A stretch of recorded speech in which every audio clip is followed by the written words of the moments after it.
coming from. Mukhang hindi niya sinusubaybayan yung mga pangyayari.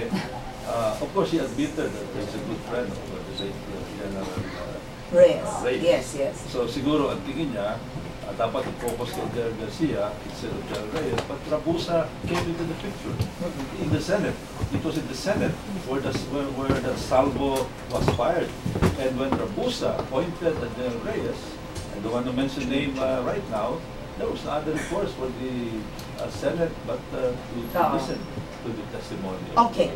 All right. Moving back to General Garcia. His wife Clarita was caught by the U.S. Customs with $100,000 US. Children, No, not the wife.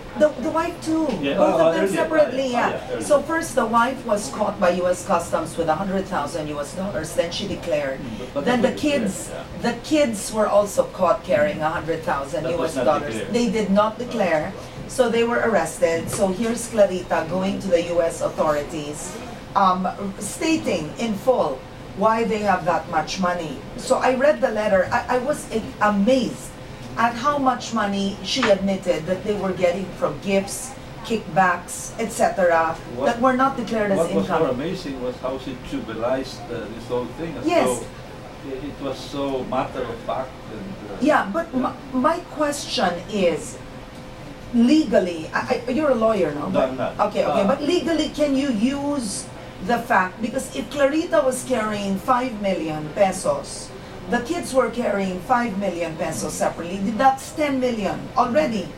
Could you use that as part of evidence? Because why would these children be carrying the his family? $100,000 can be used as evidence. Exactly. There's a debate on whether the note of Clarita. Garcia can be used as evidence, because according to them, some sectors are saying, the Ombudsman, for example, the incoming Ombudsman, is saying, the prosecutors are saying that that letter, a letter of a spouse, can be used against General Garcia, because there is a prohibition against a spouse witnessing against the spouse. All right. But okay. the former Ombudsman Marcelo took a different viewpoint. He Yeah. said it is acceptable as evidence, Yeah. because it is only the letter. Yes. Yeah, in this particular case, Mrs. Clarita Garcia She was not an considered a accused. co-conspirator. I see. That's according to the former Okay, Ombudsman. Both okay. of them are facing the same charges. But can you charge a civilian of plunder? I mean, I'm curious because I know plunder is only for public officials, Oh, right? yes, of course. If you're a co-conspirator. So what happens is pati siya makukulong. Yeah, of course. Kung kasama ka din sa act of Pwede pala plundering. yun. Yeah, kunyari, halimbawa, yung cheque, Oo. yung 200 million, Oo. they found out that ikaw yung may-ari ng Oo. checking account. Oh, ikaw taga. Bukas. Oo. Oo. O kaya, kasama ko doon sa conversion. Oo. Kasama ka rin. Oo. Pati yung mga ano, I think, in my opinion, And technically, pati yung mga anak. suppliers, yung mga suppliers Oo. who became willing tools for the conversion can be accused for plunder. Very interesting. I didn't In know fact, this. ito malalim pa ito eh. But it goes to show the ombudsman did not do Although in the its case job. of Kung in the pwede. case of Rabusa, well, somebody has to point at the suppliers. Pero pag wala tayong mga witnesses, Yes. then the case would stop. Yes.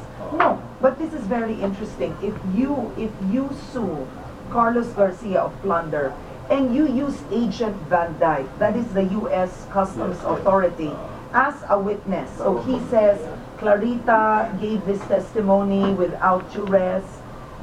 Then you can charge Clarita too. Well, if she was part of the plunder.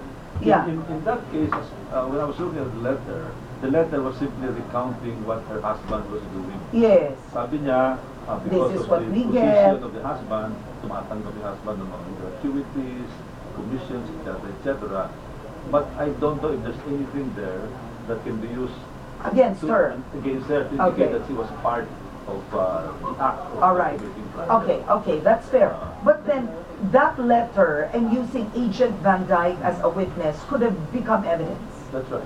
Oh, shucks. All right. Yeah. Yun lang, nagdidebate sila ngayon whether Oo. that can be used as evidence because Clarita is the spouse of Yeah, but as long as you don't call her to the witness stand. That's right, yeah. But you can use the That is letter. the position of the Ombudsman. Yeah, yun ang sabi ng the former Ombudsman, Oo. which is being contradicted by the new Ombudsman. Okay. Now we have a lot of questions from you from Facebook and Twitter. It's related to the death of General Reyes, so it's up to you, sir, if you want to answer. I'll give you the floor on that, okay? All right. Francis Gayares asks, did you ever imagine someone of Angelo Reyes' stature will end his life that way? Well, I'd like to repeat what I said. It's quite a shock to us. I was part of the military community. My brothers are both PMA graduates. It's very shocking. This is probably the first time that something like this has happened for someone with his stature. It's perceived as tough. But I can only pray for the eternal repose of his soul right now.